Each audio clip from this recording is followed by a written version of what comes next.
شاہ عنایت نے فارسی اور عربی کی تعلیم حاصل کی اور قصور کے مشہور مذہبی رہنما علی رضا شاہ شتاری کے شاگرد بن گئے۔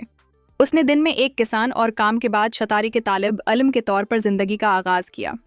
اس کی مہارت ایسی تھی کہ علی رضا نے اسے قصور کے حملات طبقے کے غصے سے بچنے کے لیے لاہور منتقل ہونے کا مشورہ دیا، جس نے افغان حکمران پر گہرا اثر ڈالا۔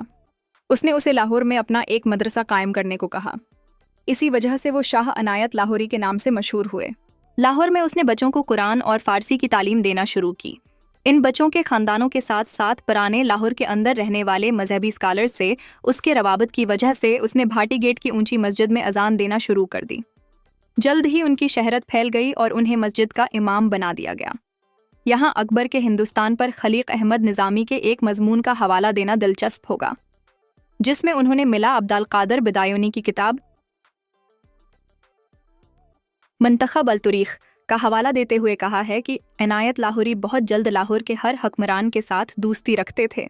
یہ اقتباس میں نے اس لیے استعمال کیا ہے کہ میرے دوست مشتاق صوفی نے مجھے اطلاع دی ہے کہ جس طرح بلے شاہ پر اکثر لوگ بدعت کے الزامات لگاتے تھے، وہ پریشان و پتید تھے۔ یہ شاہ عنایت قادری ہی تھے جو اسے بار بار بچایا کرتے تھے۔ قیاس یہ ہے کہ شاہ عنایت کے باثر دوست تھے، لیکن پھر جب کہ وہ بلاشبہ ایک عظیم صوفی عالم تھے، وہ دنیا کے طریقوں سے بھی اچھے تھے۔ چنانچہ یہ ایک طرح سے مرشد امین تھا جس نے اپنے نامور شاگرد کے ذریعے عظمت کو دیکھا۔ یہی وجہ ہے کہ وہ لاہور کی تاریخ کی ایک اہم شخصیت ہیں۔ یہاں ہمیں تصوف پر ان اہم تصانیف کا ذکر کرنا چاہیے جو انہوں نے لکھے، وہ سب فارسی میں ہیں۔ ان کی دو اہم ترین تصانیف اصلاح الامال اور دستور الامال ہیں، جہاں وہ اللہ تعالیٰ کو سمجھنے کے صوفیانہ طریقے کی مشق کو بیان کرتے ہیں۔ لیکن پھر چونکہ وہ بنیادی طور پر ایک عالم اور استاد تھے، اس لیے انہوں نے اپنے شاگردوں کے لیے ایک کتاب بھی لکھی جس کا نام حاشارت الطالبان تھا۔ شاہ عنایت کے طریقوں کی خوبصورتی یہ تھی کہ اس نے زمین کے ہندوؤں کے طریقوں کا تجزیہ کیا اور ویدک متون سے بڑے پیمانے پر حوالہ دیا۔ شاید یہی وجہ تھی کہ بلے شاہ کی شاعری نے کبھی کسی مذہب کے خلاف نفرت کا پرچار نہیں کیا، بلکہ ہر انسان کے اندر اللہ تعالی تک پہنچنے کی راہیں تلاش کیں۔ کسی کا مذہب بہت زیادہ ثانوی خیال تھا۔ جب بلے شاہ پہلی بار شاہ عنایت سے ملے تو مرشد پودے کو دوبارہ بونے کے لیے اکھاڑ رہا تھا تاکہ وہ بڑے ہو جائیں۔ بلے شاہ نے اس کی مدد کی اور شاہ عنایت نے کہا، ذرا سوچائے کہ ہم ایک پودے کو توڑ کر دوبارہ لگاتے ہیں۔ اللہ تعالیٰ دیکھتا ہے کہ ہر تباہی میں ایک نئی تخلیق ہے، اس کی منطق یہی ہے۔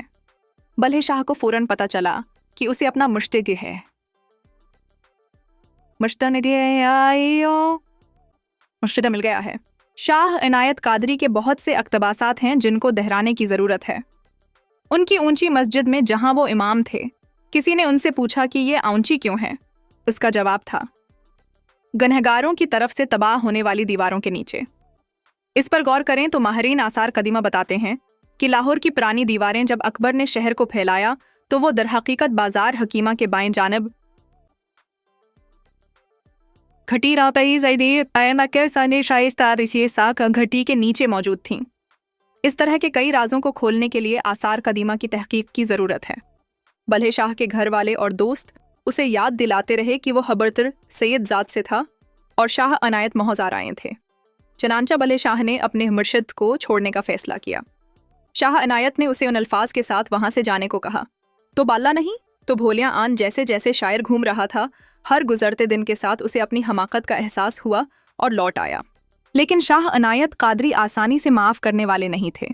چنانچہ بلے شاہ نے ناچنے والی ذات کنجروں میں شمولیت اختیار کی اور 12 سال تک اپنے مرشد کو خوش کرنے کی کوشش کی۔ پھر ایک دن اس نے مشہور شعر اتیرے عشق نچایا سے پرشرے میں ٹینشن گایا چھیا کنکنے شنے گایا اور رقص کیا۔ اس پر شاہ عنایت نے توبہ کی اور بلے شاہ کو معاف کر دیا۔ لاہور میں کوئنز روڈ پر جہاں ایک زمین شاہ عنایت کی ملکیت تھی، عظیم صوفی کا مقبرہ ہے۔ اس کے ساتھ ان کے بیٹوں کی مزید 2 قبریں ہیں۔